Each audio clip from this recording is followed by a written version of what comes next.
Nagkumahog sa paglikas ang mga residente ng Labor Street, Barangay 848, Pandacan, Manila. Nang sumiklab ang sunog, alas 7, linggo ng umaga. Nilamon ng apoy ang dalawang palapag na bahay. Gawa sa light materials ang gusali kaya mabilis na kumalat ang apoy. Inakyat sa ikalawang alarma ang sunog kaya kailangan ng 8 fire trucks para maapula ang apoy. Pasado alas 9 na nang maapula ito. Parang bahay siya ma'am na na residential area na naiwan daw po yung nagluluto dun sa kitchen area. Walang naitalang sugatan pero namatay ang mga alagang pusa ng bayaw ni Princess. Nandiyan yung mga bayaw ko, tulog. Tapos yun, nung binabato sila, yun, tsaka nakita nila yung usok, papunta na sa kanila. So wala na silang nasalba. Pati yung mga alaga nilang pusa nasunog.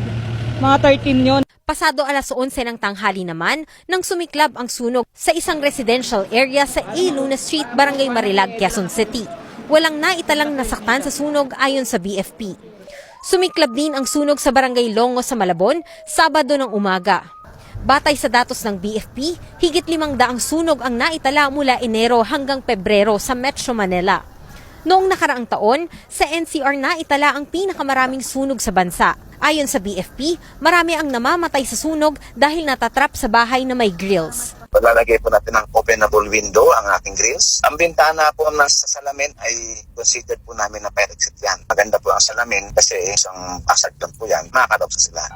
Para mapalaganap ang kampanya ng BFP kontra sunog, naglunsad ang ahensya ng National Simultaneous Fire Prevention Month Caravan. Inilunsad din sa Binyan, Laguna ang short film at ads na isinulat at dinirect ni John Arcilia na itinalaga rin bilang ambassador ng BFP. Layunin ng proyektong ipalaganap ang mensahe ng fire prevention sa buong bansa sa pamamagitan ng social media at sine.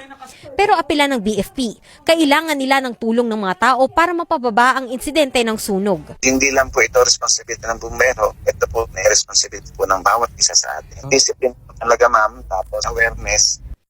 Kanya-kanyang diskarte naman ang ilan para makaiwas sa sunog.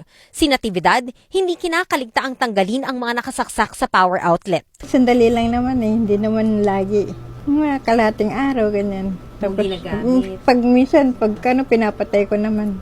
Ayon sa BFP, isa sa nangungunang dahilan ng sunog ang overloading o yung pagsaksak ng maraming appliance o device sa isang outlet o extension cord na lagpas sa maximum capacity load. Paalala ng mga otoridad, regular na i-check ang electrical connection, tanggalin sa saksakan ang mga hindi ginagamit na appliances at maging alerto sa anumang senyales ng electrical o fire hazard o posibleng magbitsa ng sunog. Easily, ABS-CBN News.